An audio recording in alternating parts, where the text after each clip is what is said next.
Can you say Crazyville?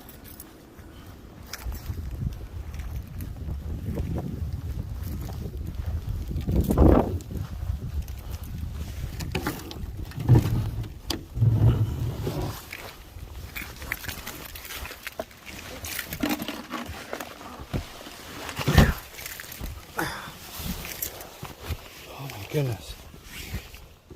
This is insane.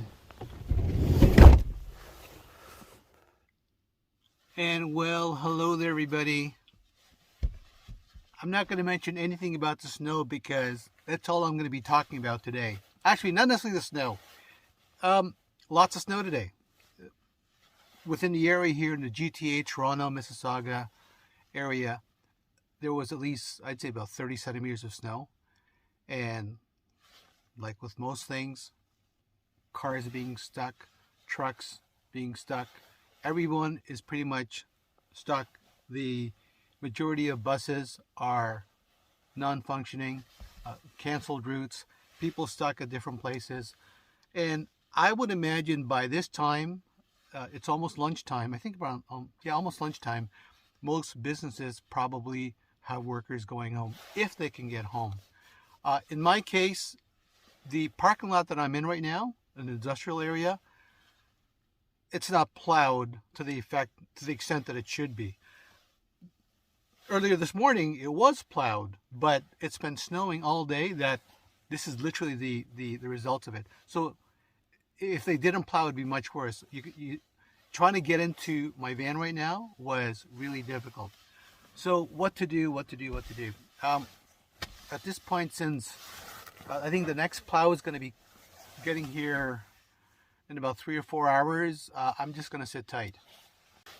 And there's several things I could do. One is I can always take a nap, which I don't think I'm going to be taking a nap because I'm too hyped up right now. But what I can do is read my book. I do have a book that I can read. I've got some books here. I can maybe cook up some lunch, make some coffee.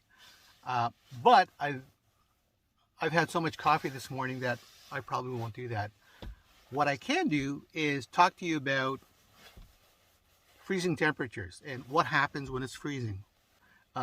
It's much more difficult to sort of work in the cold because your fingers are pretty much frozen. It's difficult to do anything.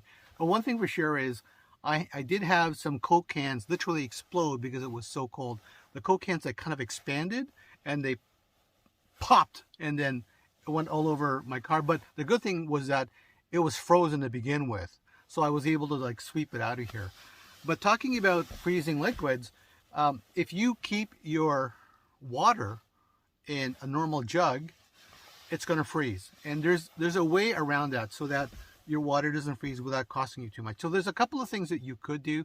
For example, if you're trying to keep some water so that it's not frozen, let's say you're trying to make coffee and if your water's frozen, well, you're caught in a bind there, aren't you? So what you can do is if you get yourself a very well insulated box or maybe a cooler and cover it up, usually that'll keep everything insulated and your water will stay not frozen. It'll stay pretty decent, right? That's one way to do things so that, you can make your coffee or your tea or maybe your soups. And if it's frozen, there's probably going to be some snow. Now, I don't do this myself, but I do know some YouTubers that will get some snow and melt it into their pot, their coffee pot, and then make coffee that way. Not my thing, but if it's your thing, so be it. Just make sure it's safe. So that's another way to make sure that your water doesn't freeze, or even if it's frozen, you could probably melt it if you've got some snow. But I think there's another way. But there is another way to do this, and it's worked out well for me. So one thing you can also do, I just thought about it right now, is I guess you could kind of chip away at it, right? If it's frozen, you can kind of chip away at it. Or what you could do is you can go into a store, buy some water, and sort of, work with what you've got there. You now have water that's not frozen, so you can cook and stuff. So that's one way you can just go out and buy it. Or you can just go and buy lunch, pay for coffee, go to Tim Hortons, and buy coffee that way. So that way you're not dealing with frozen water. But the question was, what can you do so that if your water freezes, or what can you do so that your water doesn't freeze? Now, I know some of you in the warmer states out south down there, Florida, you probably don't have this problem. Okay, so here we go. So one way that I did this in terms of my water not freezing, remember earlier we talked about making sure that you have something that's insulated, like an insulated box, your water's not going to freeze. What I ended up doing was I use a very simple method that you can use for hot water and for cold drinks. You probably already know what it is. So if you guessed a thermos, then you would be correct. So a thermos you can keep hot and you can keep cold, and it's not going to freeze.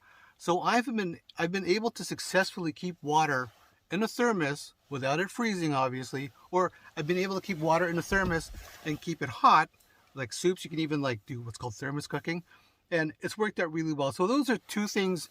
Rather, this is one thing that you could do. What I do is I have two of these, and I also have a larger one, for emergencies. And I have a total of approximately about 15 liters of water that is not going to freeze. Now, the worst case scenario is, what we can also do is just go out and buy some water. Worst case scenario, right? But overall, it's been pretty good that way. Anyway, I hope I was able to help you out in terms of how to keep your water from freezing. And if you like the video, please like it. If you think this channel is worthy, please subscribe. Behind me is my van build. It's a 2008 Dodge Grand Caravan, and I'm having a wonderful time with it, and it's helped me out a lot right across the board when it comes to traveling. I am a solo traveler, and at some point I would like to be able to, my dream is to go out west, travel out west, and maybe head down to California, right? And before, hopefully whenever this pandemic is over, if I'm allowed to say that, but that would be a really great thing. Anyway, thanks very much, guys. I really appreciate your support, and I appreciate your comments. And remember, I always say this, and I do believe it, always remind yourself how awesome you are, okay? And that you can do stuff. You just got to plan it out. You're not expected to be 100% every day. Very few people are. Actually, I don't know anybody who's 100% every day. But for each day, if you can improve bit by bit, it's going to work out well for you. Okay, thanks a lot, and have a great day, and hope to see you soon. And there you have it.